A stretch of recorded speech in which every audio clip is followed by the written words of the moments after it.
They sold the cursed widow to the rancher. By morning, 6 armed men were dead, and her secret was gone.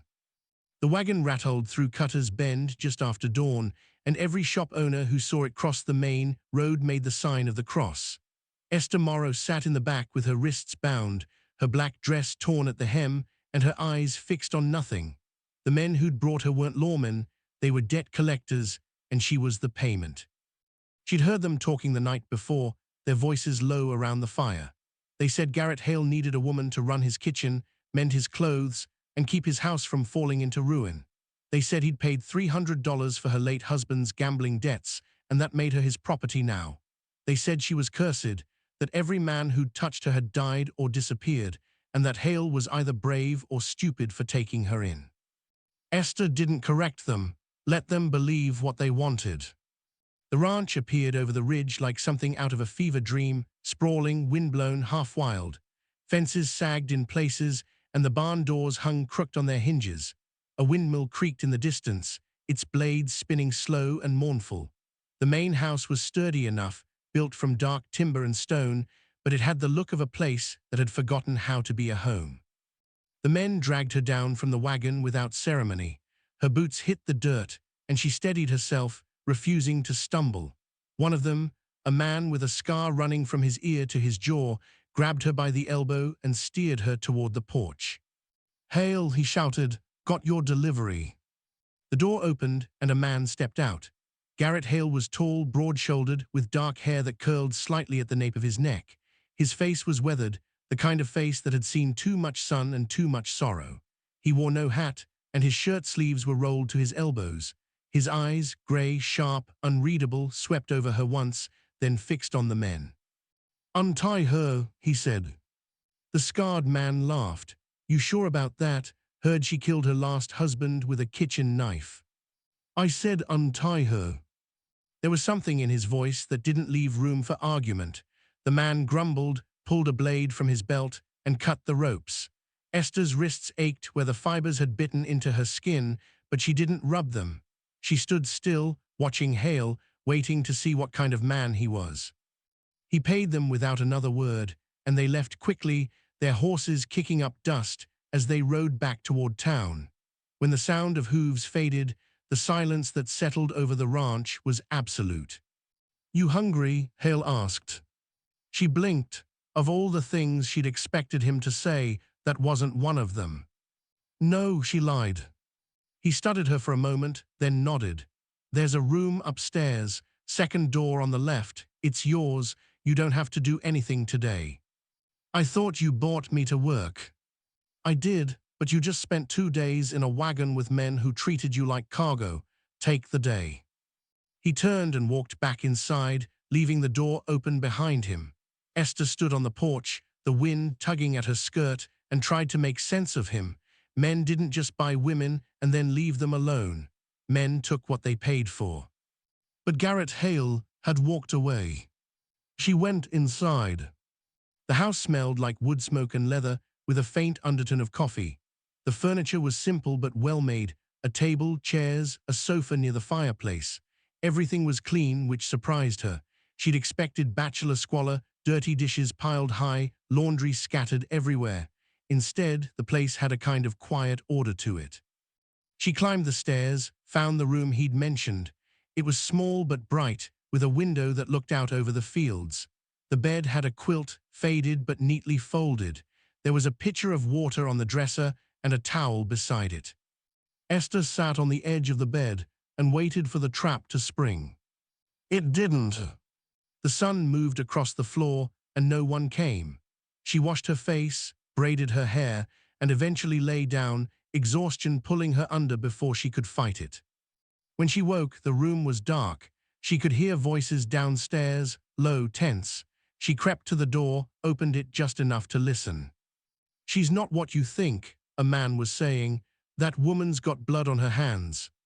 "That's gossip," Hale said. 3 men dead, Garrett. 3. Her husband, the man before him, and some drifter who tried to court her last winter. You telling me that's coincidence? "I'm telling you to get off my land." There was a long pause, then footsteps, the sound of the door closing. Esther stood in the hallway, her heart pounding. She'd been called a lot of things since her husband died, witch, curse, killer, but she'd never had anyone defend her, not once. She went back to bed, but she didn't sleep. The next morning, she found Hale in the kitchen, frying eggs over the stove. He glanced up when she entered, but didn't speak. She poured herself coffee from the pot on the counter and sat at the table. "Who was that last night?" she asked. "Friend of a friend, doesn't matter. He thinks I'm dangerous." Hale flipped the eggs onto a plate, set it in front of her. "Are you?" She met his eyes. "What do you think?" "I think you've been through hell, and people like to talk." He poured his own coffee, leaned against the counter. "I don't care what happened before you got here. You want to tell me, you will. You don't, you won't. Either way, you're safe here." Esther felt something crack inside her chest, just a little. She picked up her fork, tried to keep her hands steady. "Why did you pay for me?" "Because you needed out." "That's not an answer." He looked at her for a long moment, then shrugged. "Maybe it is." They ate in silence. When she finished, she washed the dishes without being asked. He watched her from the doorway, his expression unreadable. "There's a garden out back," he said. "Needs tending, if you're interested." "I am." "Good." He left her to it, and she spent the morning pulling weeds, her hands deep in the dirt. It felt good, honest work. She hadn't done anything honest in months.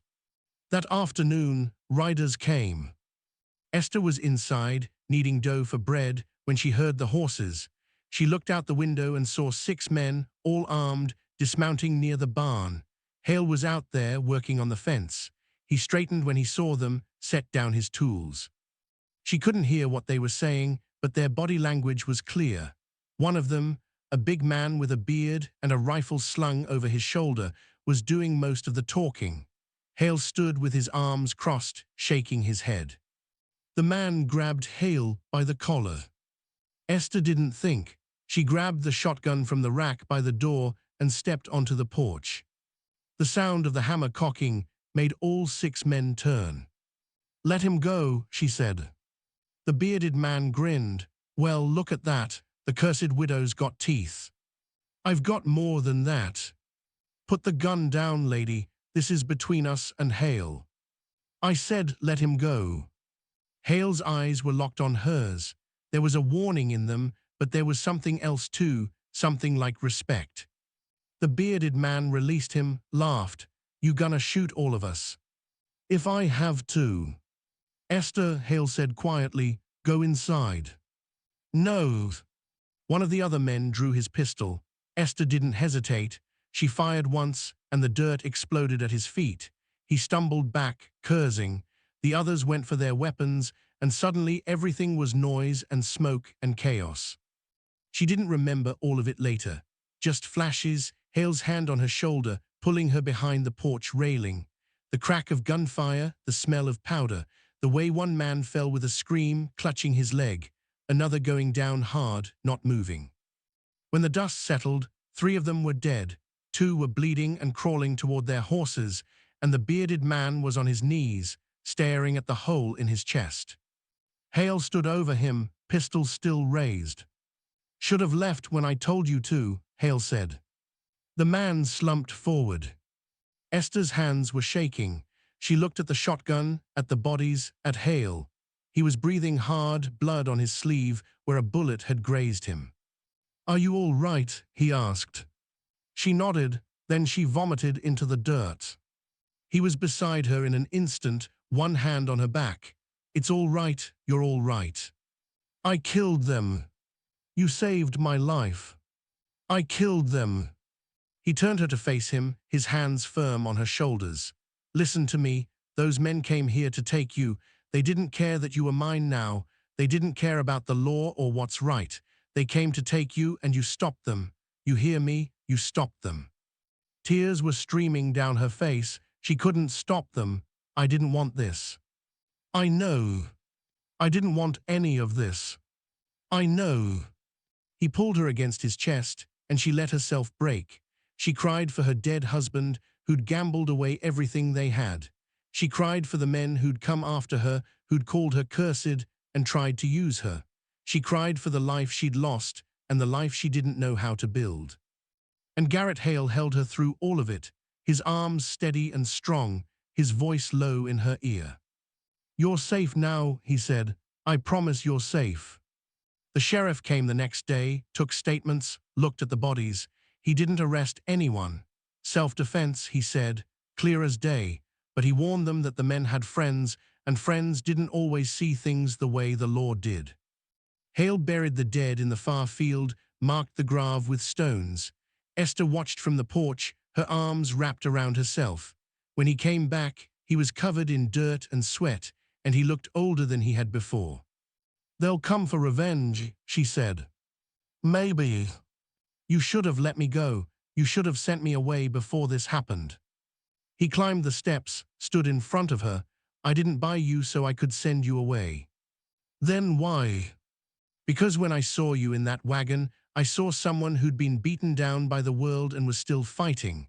And I thought," he stopped, looked away, "I thought if I could give you a place to fight from, maybe that'd be enough." She stared at him. "You don't even know me. I know you stood on this porch with a shotgun and saved my life. I know you're braver than anyone I've ever met. That's enough." She wanted to tell him he was wrong, that she wasn't brave, that she was just trying to survive. But the words wouldn't come. Instead, she reached out, touched his hand. "Thank you," she said. He nodded, and they stood there together as the sun set over the fields. The next 2 weeks were strange. They fell into a rhythm, her tending the garden, him working the ranch. They cooked together, ate together, talked in the evenings. She told him about her life before, the husband who'd been charming until he wasn't, the debts that had piled up, the way she'd woken up one morning to find him dead in their bed, a knife in his ribs.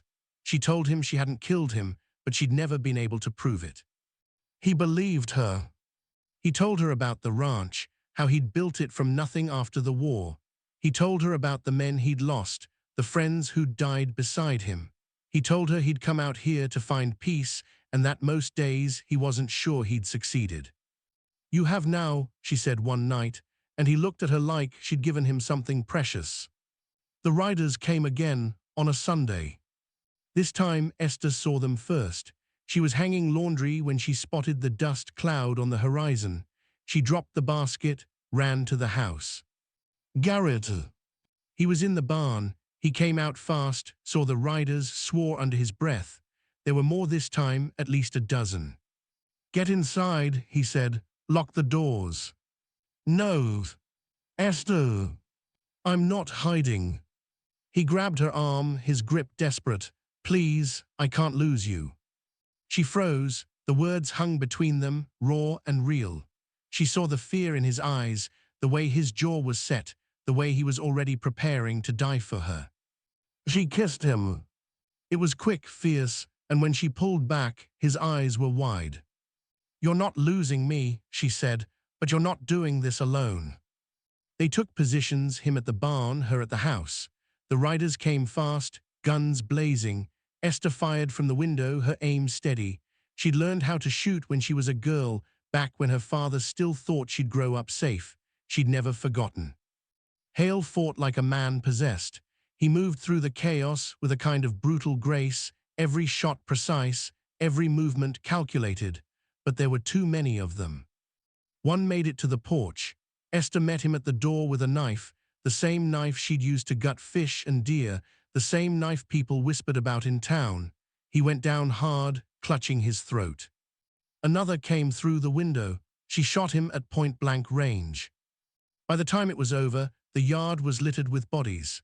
Hale was on his knees, blood pouring from a wound in his side. Esther ran to him, her hands shaking, pressing against the wound to stop the bleeding. "You're all right," she said. "You're all right." "Esther." "Don't you dare die on me, Garrett Hale. Don't you dare." He coughed, blood on his lips, but he was smiling. Wouldn't dream of it. She got him inside, stitched him up with thread from her sewing kit. He passed out halfway through, which was a mercy. When he woke, it was night, and she was sitting beside the bed, her head in her hands. "Hey," he said. She looked up, and her eyes were red. "You scared me." "Sorry." Don't do it again.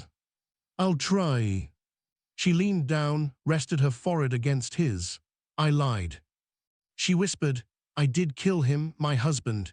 He came at me drunk one night and I defended myself, but no one believed me. They said I was cursed, that I'd done it for the money, so I ran. Hale's hand found hers. It doesn't matter. It does. Not to me. She kissed him again, slower this time, and he kissed her back with everything he had left. The secret was gone, the curse was broken, and for the first time in years, Esther Morrow felt like she could breathe. They buried the dead together, side by side. The sheriff came, said he couldn't keep cleaning up their messes, but he didn't arrest them. He just shook his head and rode away. The town never forgave her, but she didn't need them to. She had Garrett, and Garrett had her, and that was enough. On a cool October morning, she stood on the porch with a cup of coffee, watching the sun rise over the fields. Hale came up behind her, wrapped his arms around her waist, rested his chin on her shoulder. Regret staying? He asked. She smiled, not for a second. And as the wind swept across the ranch, carrying with it the smell of dust and earth and home, Esther finally understood what it meant to be free.